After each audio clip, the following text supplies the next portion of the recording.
What's up guys, Alex from Retech Reviews here, and today I am bringing you a review.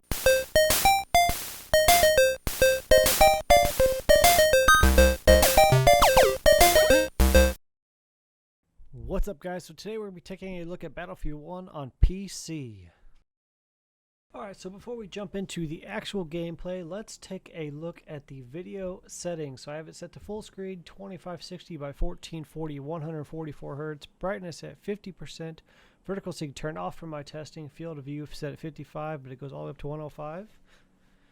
Vehicle 3P field of view at 55, but it goes all the way up to 95. Yep, 95. ADS field of view turned off, motion blur turned off because I hate it and it ruins everything. And weapon DOF turned on. Now advanced settings, I have DX12 disabled, but I will be turning this on for testing here in a little bit. Resolution scale at 100%, UI scale factor at 50%, and my graphics settings will all be turned on to ultra presets for all of my testing, minus motion blur, because motion blur sucks and you should never have it on your system ever. Now the single player portion of Battlefield 1 is broken up into 6 war stories, as DICE is calling them now, which actually follows 6 different characters in 6 different places throughout World War I. The only problem I had with that was that the stories were so short and I jumped around so much that I never actually got attached to any particular character, so that kind of took away from my single player experience. I kind of wish that they would have elaborated more or extended some of the stories a little more. Now this game does have some issues with SLI rendering.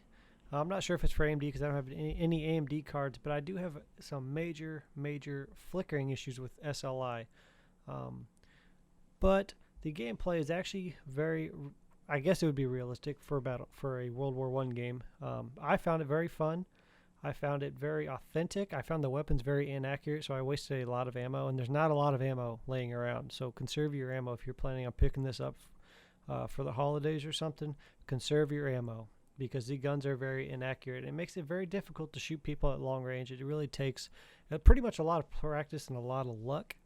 But right now I'm going to show you some benchmarks. I tested this game in DirectX11 and DirectX12 with a single GTX 980 and an SLI 980, and I got some surprising results, so I'm going to show those right about now. So let's take a look at some of those benchmarks.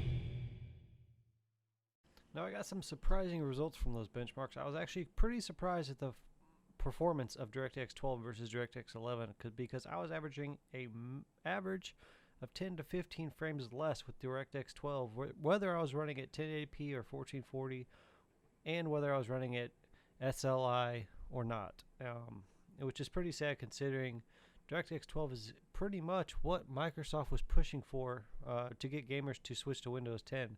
So the performance for DirectX 12 is not quite where it should be at this point in time, and that's pretty disappointing for me. But overall, I found the single player very fun. I didn't find it repetitive at all. I liked how you could either play most of the missions stealthily or just charge right in and attack. I found that the missions were too short and there weren't enough. I feel like they could have extended a lot of the war stories a little bit longer and made a lot of people happier. Jumping over to the multiplayer for Battlefield 1, this is where Battlefield 1 is shining. This multiplayer is fantastic and probably the best out of any Battlefields. The multiplayer is fast, action-packed, and very balanced compared to any other Battlefields. The tanks are less overpowering, but they're still overpowering. But the operations game mode kind of negates that overpoweringness, because you're in trenches a lot, fighting up close and personal with guys instead of sitting there getting just wrecked by tanks all day long. Operations is fun because it's a continuous battle. Your team loses, but then it just starts back up. So you're not jumping around trying to find games as often, and you're not sitting there waiting for matches. It's just continuous gameplay, and the map is different every time. So it's a lot of fun. It's definitely a welcome addition to a Battlefield franchise that's been missing it for a while.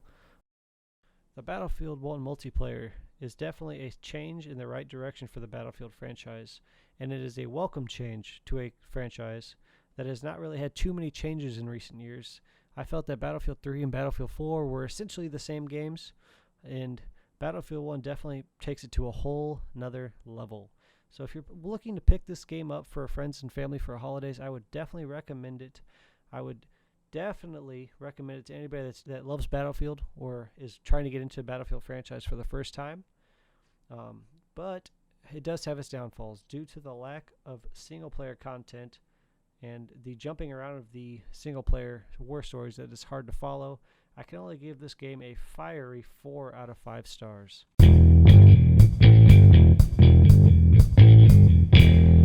Guys, thanks for watching. If you liked it, give me a thumbs up. If you didn't like it, give me a thumbs down and tell me down below what I can improve for the future. Why don't you check out some of my other videos? You might enjoy them if you like this one. And go ahead and follow me on Twitter and send me a tweet.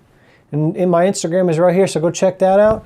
And down here, go check out our Facebook page. I bet you'll find some good information there. Until next time, I'll see you guys later.